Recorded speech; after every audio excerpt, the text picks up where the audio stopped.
श्री अटल बिहारी वाजपेयी सियासत में एक ऐसा नाम जिन्हें भारतीय राजनीति का भीष्म पितामह कहा गया। राजनीति के धुरंधर जिन्होंने एक एक कदम बढ़कर प्रधानमंत्री तक का सफर तय किया। अटल बिहारी वाजपेयी केवल एक शक्तिशाली राजनेता नहीं थे, वे उस राजनीति के प्रतीक थे जिसे सत्ता से हटाने के लिए कभी कभी लोकतंत्र की अंतिम सीमाओं तक जाना पड़ा। आज हम उन्हीं दिग्गज नेता की बात कर रहे हैं, Shri Atal Bihari Vajpayee. Hello everyone, welcome to Insights explained.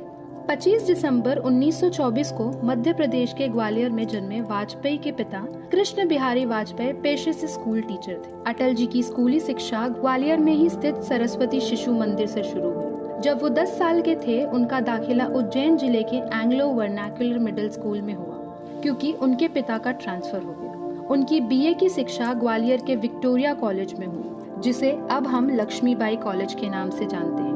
1945 में कानपुर के DAV कॉलेज में राजनीतिक शास्त्र में MA में दाखिला लिया। 1947 में उसी कॉलेज में उन्होंने LLB में दाखिला लिया, लेकिन इस कोर्स को बीच में ही विराम देकर अटल जी पत्रकारिता के क्षेत्र में आ गए। वो सिर्फ कुशल राजनेता ही नहीं, बल्कि एक साहित्यकार, संपादक, कवि और प्रखर वक्ता भी थे। अटल बिहारी वाजपेयी ने राजनीति में कदम किसी पद या सत्ता की लालसा में नहीं, बल्कि राष्ट्र सेवा और विचारधारा के साथ रखा। कॉलेज के दौरान ही राष्ट्रीय स्वयंसेवक संघ RSS से जुड़े, जहां अनुशासन, संगठन और राष्ट्रवाद उनके व्यक्तित्व की नींव बनी। 1951 में डॉक्टर श्यामा प्रसाद मुखर्जी ने भारतीय जनसंघ की स्थापना की और अटल बिहारी वाजपेयी उसके प्रमुख और सक्रिय नेताओं में शामिल हुए।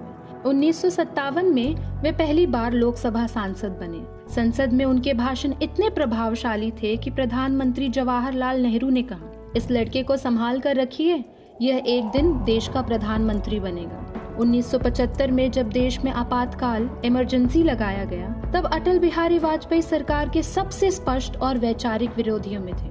उन्होंने खुले तौर पर लोकतंत्र पर लगे प्रतिबंधों का विरोध किया। इसी वजह से उन्हें MISA maintenance of internal security act के तहत गिरफ्तार कर लिया गया। अटल जी को जेल भेजा गया, जहां उन्होंने लंबे समय तक कैद में जीवन बिताया। जेल में रहते हुए भी अटल बिहारी वाजपेयी टूटे नहीं। उन्होंने कविताएं लिखी, लोकतंत्र और अभिव्यक्ति की आजादी पर अपने विचार बनाए रखे। उनका मानना था कि लोकतंत्र को दबाया जा सकता है, लेकिन खत्म नहीं किया जा सकता।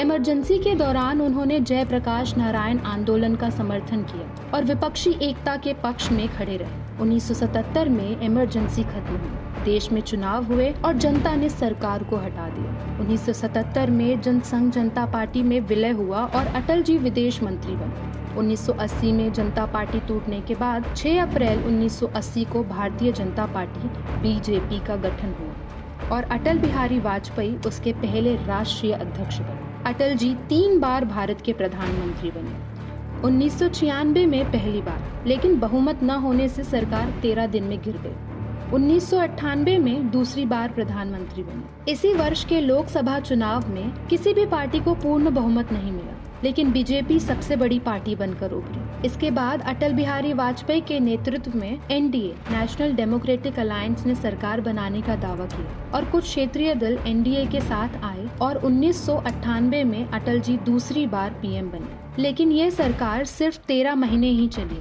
और इसी दौरान पोखरण परमाणु परीक्षण को आगे बढ़ाया। India conducted 3 underground nuclear tests in the Pokhran range. यह फैसला इसलिए बड़ा था क्योंकि भारत ने पहली बार खुलकर दुनिया को बताया कि वह अपनी सुरक्षा खुद तय करेगा। इसके बाद अंतर्राष्ट्रीय दबाव आए, लेकिन अटल जी ने बातचीत और कूटनीति से भारत की स्थिति मजबूत बनाए रखी। इसी कार्यकाल में अटल जी ने एक और काम किया जिसके लिए वो हमेशा याद किए जाएंगे। राजनीति की सूझबूझ के धनी अटल जी हमेशा कहा करते थे, दोस्त बदले जा सकते हैं, लेकिन पड़ोसी नहीं। वो हमेशा भारत के पड़ोसी देशों से अच्छे रिश्तों के लिए वकालत भी करते थे और उस दौरान उन्होंने चीन और पाकिस्तान का दौरा भी किया। उन्होंने कई बार पाकिस्तान के तरफ दोस्ती का हाथ भी बढ़ाया। उन्होंने फरवरी 1999 में पहली बार दिल्ली से लाहौर जाने की सीधी बस सेवा शुरू की। इसका मकसद केवल 2 देशों के बीच दोस्ती का था। अप्रैल 1999 में सहयोगी दल AIADMK ने समर्थन वापस ले लिया और सरकार सिर्फ 1 वोट से गिर गई। और फिर हुआ देश का 13वां लोकसभा चुनाव। बीजेपी ने भारी बहुमत से जीत हासिल की और अटल जी को पहली बार 5 साल का कार्यकाल पूरा करने का मौका मिला और देश में पहली बार एक गैर कांग्रेसी सरकार ने अपना 5 साल का कार्यकाल पूरा किया। 1999 में एक और घटना घटी थी जिसने अटल जी को कामयाब लीडर साबित कर दिया। भारत पाक संबंधों के इतिहास में एक निर्णायक मोड़ आया। जब भारत शांति और संवाद के रास्ते पर आगे बढ़ रहा था, उसी समय पाकिस्तान ने पीठ पीछे कारगिल में सैन्य साजिश रची। बातचीत की आड़ में युद्ध की तैयारी पूरी की जा चुकी थी। कारगिल क्षेत्र में घुसपैठियों और पाकिस्तानी सेना ने मिलकर भारतीय सैन्य चौकियों पर अवैध कब्जा कर लिया।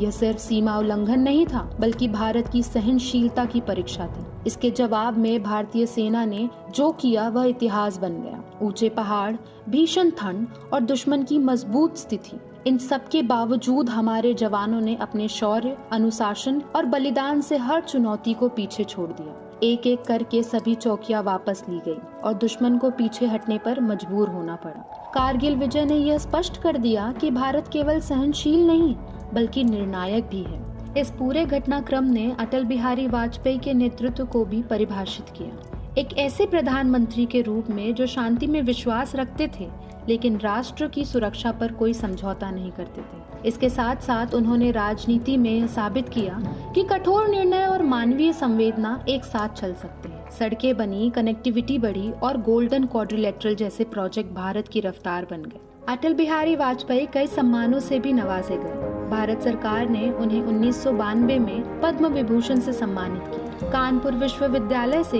1993 में डॉक्टर ऑफ लेटर्स से सम्मानित किए गए। 1994 में लोकमान्य तिलक पुरस्कार और उत्कृष्ट संसदीय पुरस्कार उन्हें मिला। साल 2014 में उन्हें भारत के सबसे बड़े नागरिक पुरस्कार भारत रत्न से नवाजा गया। मुंबई में पार्टी के एक सभा में दिसंबर 2005 में अटल जी ने चुनावी राजनीति से खुद को अलग करने का ऐलान किया। बाद में वो बीमार रहने लगे। 93 साल की उम्र में 16 अगस्त 2018 को उन्होंने दिल्ली के एम्स में अंतिम सांसें ली।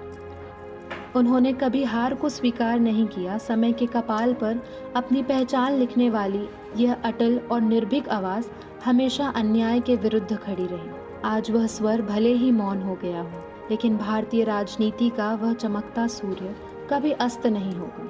आज उस नेता को मैं नमन करती हूँ जिसने सत्ता नहीं बल्कि संस्कारों से देश का नेतृत्व किया। मेरा एक ही संदेश है कि वो राजधर्म का पालन करें। अगर आप भी अटल बिहारी वाजपेयी को नमन करते हैं तो कमेंट में अपनी राय लिखिए और चैनल को सब्सक्राइब ज़रूर करें।